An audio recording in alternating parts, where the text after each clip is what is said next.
Assalamualaikum warahmatullahi wabarakatuh. Waalaikumsalam warahmatullahi Alhamdulillah, alhamdulillahi rabbil alamin, wa bihi nasta'inu ala umurid dunya waddin, wassalatu wassalamu ala asyrafil anbiya'i wal mursalin wa ala alihi wa sahbihi ajma'in, amma ba'du.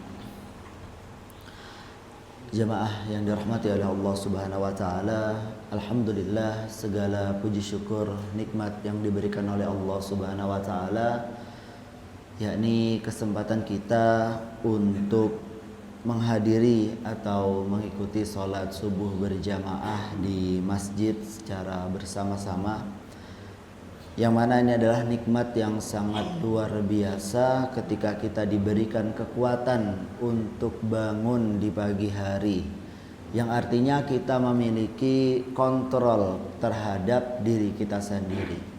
Karena ketika kita diminta untuk bangun di pagi hari, sebenarnya untuk secara manfaat itu sangat banyak nih. Akan tetapi yang berat adalah kontrol dalam diri kita sendiri. Sehingga ketika kita diberikan kekuatan untuk bangun di pagi hari, tidak hanya sekedar bangun dan tidur lagi, tapi mengikuti sholat subuh berjamaah, kemudian mengikuti kegiatan yang ada di masjid, maka itu adalah nikmat yang luar biasa. Salawat dan juga salam selalu kita haturkan kepada suri tauladan kita, baginda Nabi Muhammad sallallahu alaihi wasallam, yang mana syafaat beliaulah yang kelak kita harapkan ketika kita berada di akhirat. Oleh sebab itu, ketika kita ditanya apakah kita mencintai beliau, apakah kita adalah pengikut beliau, pasti secara lisan kita pasti akan menjawab iya. Akan tetapi secara amalan dan juga perbuatan, apakah hal-hal tersebut sudah mencerminkan bahwa kita mencintai beliau, bahwa kita menjadi pengikut beliau? Maka dalam kajian ini kita juga akan membahas yakni terkait al-muamalah dan juga al-akhlaq, yang mana Rasulullah SAW diutus itu sebagai penyempurna makarimal akhlak atau penyempurna akhlak yang mulia.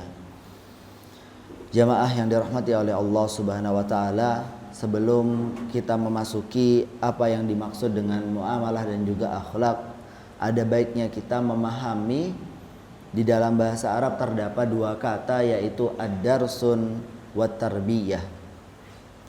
Yang mana ad-darsun sendiri, ad-darsun sendiri itu berupa pendidikan. Kalau kita sering mendengar di dalam bahasa Indonesia ini sudah diterjemahkan menjadi madrasah, ada madrasah ibtidaiyah, ada madrasah sanawiyah, ada madrasah aliyah dan sebagainya. Kalau di TPA mungkin disebut dengan madrasah diniyah. Dan madrasah itu memiliki makna yang sangat berbeda dengan tarbiyah. Hubungannya erat, akan tetapi memiliki makna dan konsep yang sangat berbeda dengan yang namanya tarbiyah. Yang mana madrasah ini biasanya terfokus pada kegiatan-kegiatan akademisi. Ketika kita seperti di kajian ini namanya lebih masuk ke madrasah. Kita mengkaji sebuah ilmu, kita mengkaji sebuah teori, kita mengkaji sebuah asar, sebuah peninggalan yang diajarkan oleh baginda Nabi Muhammad SAW. Semua hadisnya atau semua ayat Qur'annya, semua akan menjadi madrasah, semua akan menjadi pelajaran. Akan hanya menjadi teori saja ketika kita tidak pernah mengamalkannya. Jadi ketika kita tahu banyak hadis arba'in semuanya selesai, hadis Sahih Bukhari, Muslim semuanya kita tahu, kita pernah membaca misalnya. Akan tetapi dalam kehidupan sehari-hari kita tidak mengamalkannya, maka ini akan mentok semua apa yang kita tahu tadi hanya sebatas teori saja, seperti itu. Dan ini yang biasanya disebut dengan madrasah. Biasanya di dalam sekolah-sekolah kita diajarkan satu hal, dua hal, dan banyak hal lagi, dan semuanya akan diujikan secara baik tulisan ataupun lisan, nanti akan mendapatkan sertifikat. Nah, ini biasa disebut dengan madrasah. Dan rata-rata tempat untuk madrasah ini adalah di sekolah atau di tempat-tempat lembaga-lembaga pendidikan.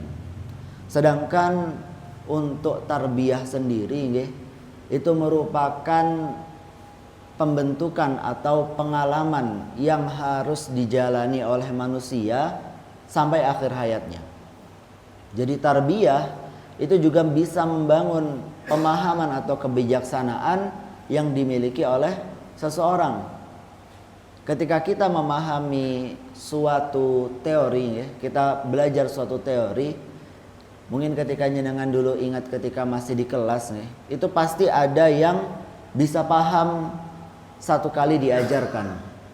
Ada juga yang harus diulangi berkali-kali. Dan ada juga yang mungkin selama 1 tahun pelajaran itu mentok, tidak bisa memahaminya sama sekali. Karena harus mendapatkan pengalaman yang lebih nyata atau mendapatkan pengalaman yang lebih lama lagi. Dan itu adalah tarbiyah. Tarbiyah pada setiap manusia, pada setiap orang itu tidak bisa disamaratakan. Berbeda dengan madrasah. Kalau di sini misalnya asatizah atau penyampai mubaligh yang ada di depan menyampaikan suatu hadis atau suatu keilmuan atau menyampaikan suatu ayat Al-Quran, selesai. Semua bisa, semuanya bisa. Kita menyampaikan misal hadis innamal a'malu binniyat, selesai. Pasti bisa disampaikan secara bersama-sama. Tapi untuk mengamalkan yang namanya hadis tersebut, mengamalkan innamal a'malu binniyat, itu tidak semuanya bisa di dalam satu waktu. Mungkin ada yang langsung paham. Kemudian semua amalannya di hari tersebut pasti langsung bisa dilandasi dengan niatnya, langsung bisa mengetahui. Tapi ada juga yang hidupnya udah dijalanin biasa saja, tidak tanpa niat, tanpa ghirah, tanpa tujuan dan sebagainya.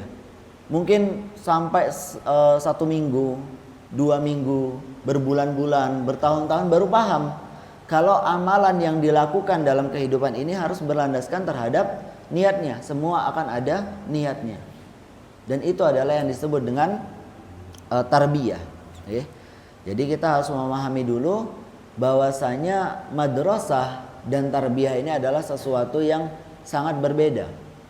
Ketika kita mengikuti banyak kajian, mungkin di alhamdulillah di Masjid An-Nur ini banyak kajian, Kalau misal hari Rabu ada kajian fikih, kemudian ketika Ahad juga ada kajian sesuai dengan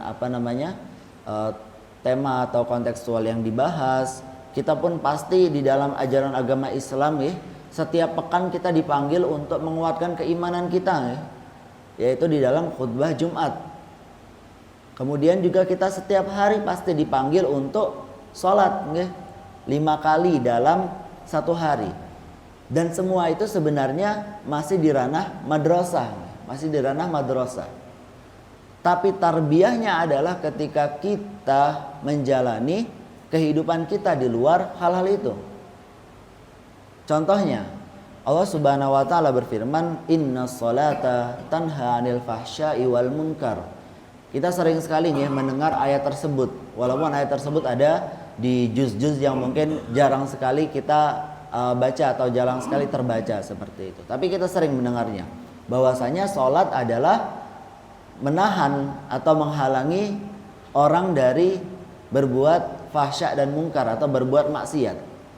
Kita sudah tahu, ayatnya sudah tahu. Bahkan artinya sudah tahu, sering dijelaskan. Bahkan kita melakukan sholat 5 kali dalam sehari. Tapi amalannya, ini yang biasanya berat gitu. Kita memahami apa sih sebenarnya makna dari sholat itu bisa menahan dari fahsya dan munkar, itu tidak mudah biasanya. Ada yang mungkin ketika mendapatkan ayat ini langsung takut, ya Allah, iya ya, kok saya sholat tapi masih bermaksiat. Jadi ketika maksiat ingat, wah masa tadi udah sholat sekarang maksiat. Terus ada yang masih biasa-biasa aja, tidak peduli. Harus butuh waktu lama, baru lama-lama ingat, baru lama-lama sadar. Dan ini tidak bisa dipaksakan kepada setiap orang dalam satu waktu yang sama. Seperti itu. Jadi ketika kita harus memahami, ketika jenengan mendidik seorang anak atau mengajarkan suatu hal kepada siapapun itu, kita harus memahami dua konsep ini. Tidak bisa ketika kita, ini ikut kajian terus, tapi kok keilmuannya nggak nambah.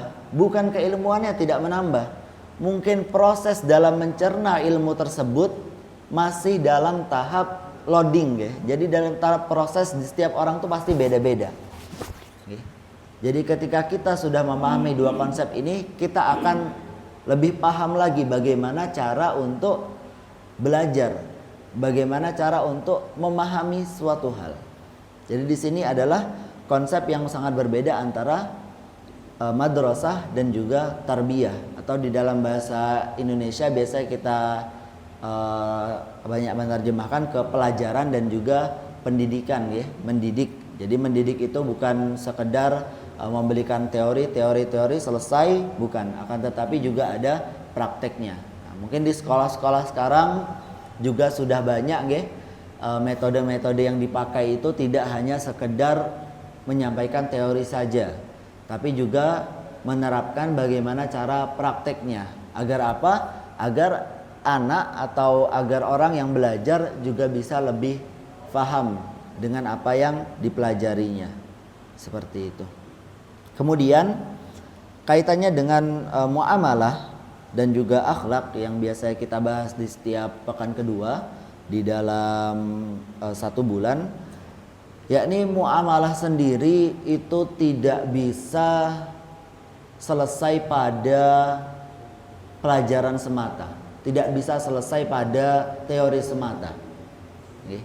Ketika kita di sini membahas hadis-hadis tentang muamalah, hadis-hadis tentang akhlak, itu tidak akan bisa selesai dengan teori saja. Saya juga tidak mungkin untuk memantau kegiatan dari jenengan semua, dan saya juga harus tetap memantau amalan atau tetap memantau untuk mengamalkan hadis tersebut pada diri saya sendiri.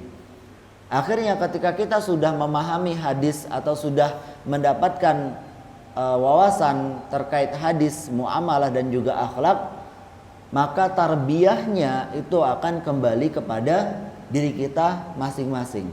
Ketika kita keluar dari masjid ini, ketika kita selesai mendengarkan hadis yang sudah disampaikan, maka disitulah bentuk tarbiyah kita nanti. Alhamdulillah kalau di sini yang mengikuti sholat subuh rata-rata sudah bisa memahami perkataan, atau secara kognitif atau secara bahasa sudah bisa memahami perkataan yang cukup berat seperti itu. Jadi hadis-hadis yang disampaikan terkait muamalah dan juga akhlak ini bisa dicerna juga dengan lebih mudah. Karena apa? Biasanya yang namanya muamalah, di dalam bahasa Arab muamalah itu katanya berasal dari kata amal juga, dari kata amal, amila, yang artinya adalah suatu perbuatan. Akan tetapi ketika ditambahkan alif, amala yu'amilu, yang menjadi muamalah, itu berarti perbuatan tersebut itu melibatkan orang lain. Perbuatan tersebut melibatkan orang lain. Bedanya apa? Ketika ada suatu amalan atau ada suatu perbuatan yang tidak melibatkan orang lain, ini tarafnya sebenarnya lebih mudah. Kita berbuat kebaikan kepada diri kita sendiri itu akan lebih mudah ketimbang kita berbuat kebaikan kepada orang lain. Ketika kita ingin menyenangkan diri kita sendiri, itu akan lebih mudah daripada menyenangkan orang lain. Seperti itu. Nah, ketika kita berinteraksi dengan orang lain, ini akan terjadi suatu permasalahan, yakni suatu masalah sosial. Bisa jadi interaksi kita nanti akan bermasalah. Mungkin kita sudah mencoba interaksi yang baik, tapi orang yang kita ajak interaksi, yang kita berajak muamalah, muamalah ini bukan hanya sekedar jual beli, mungkin secara teoritis di dalam fikih muamalah memang dipakai dalam istilah-istilah jual beli. Karena memang jual beli ini sifatnya muamalah, ada orang yang dilibatkan. Tidak mungkin nggih kita jual beli sendiri nggih. Bahkan jual beli online pun ada pihak lain yang dilibatkan seperti itu. Maka muamalah ini akan berdampak pada orang lain juga. Nah, biasanya gesekan-gesekan sosial inilah yang masih sulit dipahami oleh anak-anak. Biasanya kalau anak-anak nggih, dia dari egoisnya, dari sifat kekanak-kanakannya, dia tidak peduli biasanya dengan orang-orang yang ada di sekitarnya. Misal dia mau mainan atau mau jajan gitu, itu nangis di tengah jalan pun tidak akan peduli. Kalau kita nggak mungkin, pasti akan ada rasa ego kita tinggi, malu. Nggak mungkin dong saya mau sesuatu punya orang lain, terus bukannya saya berusaha untuk mendapatkan hal tersebut dengan usaha sendiri, tapi malah minta-minta ke orang lain. Ini sudah nggak mungkin. Ketika kita beranjak mulai dewasa, itu akan membatasi diri kita, karena kita sudah akan paham dengan interaksi-interaksi sosial. Ya, ini yang disebut dengan muamalah. Tapi untuk anak kecil biasanya belum memahami hal tersebut, karena itu masih masa pertumbuhan. Tadi ya, kita kembali lagi ke konsep madrasah dan juga tarbiyah. Itu tidak boleh langsung dipaksakan ke anak kecil untuk langsung memahami muamalah dan akhlak yang baik. Jadi ketika kita melihat anak kecil akhlaknya dan muamalahnya kurang baik, ya kita ajarkan pelan-pelan. Bukan kita paksa. Bukan kita paksa. Terkadang anak-anak itu bukannya tidak bisa, tapi memang belum paham seperti itu. Terkadang kita saja untuk memahami suatu hal, apalagi hal yang cukup besar, itu butuh waktu. Apalagi anak-anak seperti itu, nggih. Dan di sini adalah muamalah dan juga akhlak.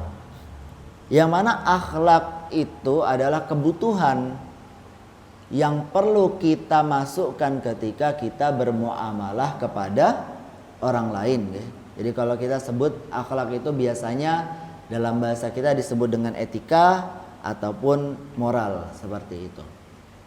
Dan di dalam Islam, orang yang sudah sepatutnya kita jadikan acuan moral adalah baginda Nabi Muhammad SAW. Catatannya banyak sekali, nggih. Dari hadis-hadis, dari kitab sirah dan sebagainya, banyak sekali. Sehingga ketika kita ingin melihat contoh kepada beliau, itu bisa. Makanya Rasulullah siapapun nggih, yang kita kenal ada 25, itu semuanya diutus sebagai seorang manusia. Bahkan nasib para rasul yang diutus oleh Allah Subhanahu wa taala tidak selalu baik. Yang artinya memang kehidupan manusia ini tidak selamanya akan mendapatkan kebaikan-kebaikan saja. Ketika kita melihat Nabi Ayub alaihissalam, itu yang terkenal adalah kisah ketika beliau mendapatkan ujian yang luar biasa. Ditinggal oleh anak istrinya, kehilangan hartanya, mendapatkan musibah penyakit yang sangat luar biasa. Hingga akhirnya Allah Subhanahu wa taala memberikan jalan keluar. Begitu juga ketika kita mendengar atau membaca kisah tentang Nabi Nuh alaihissalam, yang mana Nabi Nuh ini, kalau kita bayangannya nggih, ketika Nabi Muhammad berdakwah bisa menguasai atau bisa dakwahnya menyebar luas sampai sekarang, banyak yang mengikuti beliau, luar biasa, kita mendapatkan kenikmatan yang luar biasa. Akan tetapi kalau kita melihat ceritanya Nabi Nuh, itu mungkin kadang kita juga merasa kasihan atau merasa iba. Kenapa? Nabi Nuh berdakwah selama ratusan tahun, tapi yang datang hanya tidak sampai 100 orang. Dan ini adalah ujian-ujian yang diberikan kepada para nabi. Yang artinya apa? Ketika nabi saja diberikan ujian seberat itu oleh Allah Subhanahu wa taala, maka manusia yang lain juga pasti akan diberikan ujian-ujian yang berat juga. Tidak akan ada manusia yang di dalam hidupnya akan selalu lempeng, akan selalu enak-enak saja. Dan ini harus kita pahami. Nah, yang perlu kita perhatikan adalah bagaimana para nabi, bagaimana para rasul, bagaimana para orang-orang soleh itu bermuamalah dengan ujian tersebut. Akhlaknya bagaimana? Apakah ketika mendapatkan musibah langsung menyalahkan Allah Subhanahu wa taala? Apakah ketika mendapatkan musibah langsung menyalahkan orang-orang di sekitarnya? Bahkan Nabi Ayub alaihi salam itu tidak pernah mencela orang-orang yang meninggalkannya. Karena pada dasarnya manusia itu memiliki kebutuhannya masing-masing. Ketika memang kita waliyazubillah ya, dirasa tidak berguna, biasanya kita akan ditinggalkan oleh orang lain. Itulah di dalam kehidupan ini seringkali kita berdoa untuk menjadi orang yang bermanfaat. Kenapa? Sesungguhnya ikatan di antara manusia itu sangat kuat. Saling memanfaatkan itu bukan berarti buruk. Karena artinya kita memang bisa bermanfaat dan berguna bagi orang lain. Dan ketika kita memiliki manfaat, ketika mungkin kita akan mencapai umur yang sudah tua, umur yang sudah berumur, maka manfaat-manfaat tadi biasanya akan pudar. Akan tetapi manfaat yang pernah kita berikan di dalam hidup kita akan menjadi makna, akan menjadi kebijakan yang kita miliki. Sehingga kita tidak perlu bersusah payah lagi menebar manfaat seperti sebelumnya. Yang artinya bukan berarti kita tidak bermanfaat. Yang artinya orang sudah mendapatkan, kalau dalam bahasa biasanya kita menyebutnya dengan balas budi. Tapi ini hanya gambaran kasar. Kita tidak pernah meminta seorang orang tua biasanya tidak pernah meminta balas budi kepada anaknya, mboten nggih. Tapi biasanya ketika orang tua itu sudah tua, anaknya akan mengerti bahwasanya merawat orang tua itu akan kembali kebaikannya kepada dirinya sendiri. Kenapa? Kalau tidak ada orang tua yang merawat anak ini ketika masih lemah, maka bisa dipastikan anak ini kalau tidak dirawat akan mendapatkan kesulitan yang sangat luar biasa. Karena tetap bagaimanapun perlindungan akan kembali semuanya kepada Allah Subhanahu wa taala. Dan ini adalah akhlak nih, muamalah dan juga akhlak ini sangat erat kaitannya, tidak bisa kita pisahkan. Dan juga muamalah dan juga akhlak ini sangat erat kaitannya dengan tadi konsep madrasah dan tarbiyah, tidak bisa dipisahkan. Ketika kita ingin bermuamalah dan ingin memiliki akhlak yang luar biasa, maka tidak bisa hanya sekedar teori-teori saja. Oh, mau jadi orang yang lebih baik, baca banyak hadis. Iya bisa. Akan tetapi mempraktekkan setiap hadis yang kita baca itu biasanya lebih sulit. Bahkan kita mungkin pernah mendengar salah satu kisah sahabat Umar radhiyallahu anhu ketika mendapatkan ayat Al-Qur'an itu tidak akan pernah berpindah ke ayat selanjutnya. Jadi akan diulang-ulang terus 10 ayat biasanya itu sampai beliau bisa memahami dan juga mengamalkan ayat tersebut. Padahal kalau kita melihat ayat di dalam Al-Quran itu bukan hanya sekedar maknawi, bukan hanya sekedar kata-kata motivasi, tapi filosofis sekali. Terkadang ketika kita membacanya itu benar-benar, ya Allah, ini artinya tahu, tapi cara amalnya gimana ya? Kita lihat saja ketika kita membaca Al-Fatihah misalnya. Alhamdulillahirabbil alamin. Segala puji, ya kalau kita artikan segala puji syukur kepada Allah Rabb semesta alam. Ini cara ngamalnya gimana? Apakah setiap hari ya kita tidak boleh memuji orang lain kah gitu? Atau kita harus memuji Allah terus tanpa putus kah atau gimana? Ini akan sangat sulit memahaminya ketika kita tidak mendapatkan keteguhan hati yang luar biasa. Bahkan nanti ketika kita mendapatkan ayat-ayat yang lain seperti itu, seperti ketika ayat Nabi Ibrahim mendapatkan mimpi untuk mengorbankan anaknya, kita harus memahami, masa kita harus berkorban anak juga sih gitu. Wah, nggak seperti itu nggih. Nah, cara untuk mempermudah ya kita membaca tafsir nggih. Alhamdulillah kalau di era sekarang kita mendapatkan ulama-ulama yang luar biasa sehingga memahami ayat-ayat tersebut tidak harus kita pahami sendiri karena sudah banyak orang yang membantu untuk memahaminya seperti itu. Akan tetapi kita bayangkan kalau di era sekarang tafsir yang sudah bertebaran di mana-mana, tapi kita masih sulit untuk mengamalkannya. Bayangkan ketika ayat itu datang di awal-awal era dulu, orang harus memahaminya dengan setulus hati, dengan menggunakan pengalaman pribadinya di setiap orang gitu. Tapi tidak terbayang kalau dulu ketika ayat turun akan terjadi kabar di mana-mana di Mekah dan Madinah. Orang akan berdiskusi tentang ayat tersebut. Wah, gimana ya cara mengamalkan ayat ini? Oh, gimana ya cara mengamalkan hadis ini? Tadi Rasulullah itu melakukan seperti ini. Orang pasti akan berbondong-bondong mengikutinya seperti itu. Tapi kalau di era sekarang kita sudah banyak sekali hal-hal yang bisa membantu hal tersebut seperti itu. Nah, di sini untuk konsepnya sudah paham terlebih dahulu. Yang mana konsep ini bisa diterapkan kepada segala lini pendidikan dan kepada segala lini pembelajaran, dan terutama di muamalah dan juga akhlak. Kemudian kita kembali ke pembahasan di mana hadis yang kita baca sebelumnya. Kalau sebelumnya biasanya kita hanya menyampaikan hadis saja, tapi di sini untuk memperjelas konsepnya, untuk memperjelas, mungkin ada yang merasa ketika kita sudah membaca hadis kok tidak bertambah ya rasa keilmuannya gitu. Nah, jadi ketika kita membaca hadis ya kita hanya sekedar membaca Kita tidak bisa langsung tiba-tiba menjadi alim ulama atau menjadi orang soleh.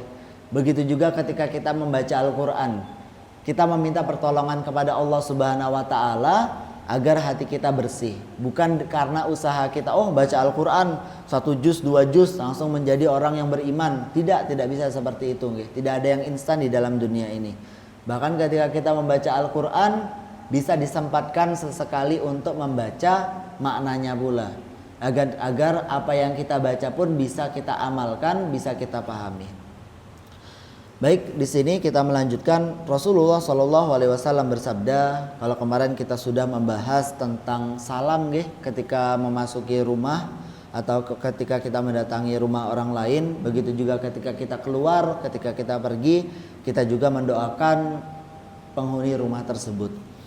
Maka pada hadis yang selanjutnya Rasulullah SAW bersabda, ini ada 2 hadis yang kaitannya atau konteksnya mirip. Yang pertama, la tahtaqiranna minal ma'rufi syai'an walau an talqa akhaka biwajhin taliq. Yang artinya, la tahtaqiranna, janganlah kita menyepelekan atau menghina atau menganggap remeh minal ma'rufi syai'a, suatu kebaikan sekecil apapun. Jadi di dalam hadis ini kita tidak boleh diajak untuk tidak meremehkan atau menyepelekan suatu perkara kebaikan apapun. Bahkan contohnya apa? Wa antal akhaka biwajhin taliq.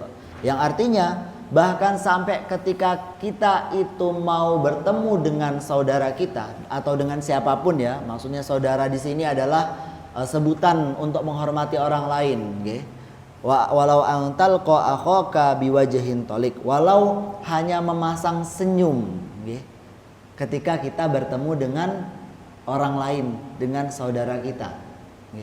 Bahkan kebaikan sekecil itu dihargai oleh baginda Nabi Muhammad SAW. Terkadang kita sering koar-koar atau berbicara soal kebaikan yang besar, memperbaiki lingkungan, berdampak kepada orang lain.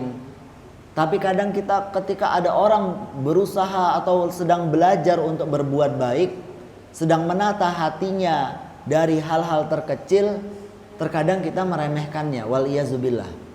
Nah, di sini hadis ini mengajarkan kepada kita kebaikan sekecil apapun tetap ada nilainya, tetap wajib untuk dihargai. Walau antal akhaka biwajhin taliq. Bahkan hanya kita memasang senyum kepada saudara kita itu sudah menjadi sebuah kebaikan yang patut untuk dihargai. Karena kan kita nggak tahu ketika orang senyum di depan kita itu di belakangnya ada masalah apa enggak sebenarnya. Mungkin sebelumnya mendapatkan musibah tapi tetap mau berusaha untuk senyum di depan kita. Mungkin agar tidak merepotkan kita, agar tidak merepotkan orang lain. Orang tersebut tetap berusaha untuk senyum di hadapan orang lain, kan kita enggak tahu. Seperti itu. Sehingga apapun kebaikan yang dilakukan oleh orang lain itu sudah sepatutnya kita hargai. Dan kembali lagi nggih, hadis yang disampaikan di sini itu hanya sebagai kebijaksanaan yang ditinggalkan oleh baginda Nabi Muhammad SAW. Adapun cara pengamalannya, pengaplikasiannya di dalam kehidupan kita itu akan membutuhkan proses yang lebih panjang. Kembali lagi, Rasulullah SAW diutus oleh Allah Subhanahu Wa Taala salah satunya adalah untuk menyempurnakan akhlak dalam bermuamalah. yakni buistu, kata Nabi Muhammad SAW, buistu liutammima makarimal akhlak. Mungkin itu yang bisa saya sampaikan. Kurang dan lebihnya saya mohon maaf. Syukran wa jazakumullahu khairan. Semoga apa yang kita lakukan, apa yang kita pelajari, apa yang kita saat bagi di sini bisa bermanfaat baik itu kepada diri kita ataupun kepada orang-orang yang ada di sekitar kita, sehingga kita menjadi insan yang lebih baik dari hari ke hari. Syukran wa jazakumullahu khairan. Kita cukupkan dengan melafalkan hamdalah dan doa kafaratul majlis. Alhamdulillahirabbil alamin. Subhanakallahumma bihamdika asyhadu an la ilaha illa anta nastaghfiruka wa natubu ilaik. Wassalamualaikum warahmatullahi wabarakatuh.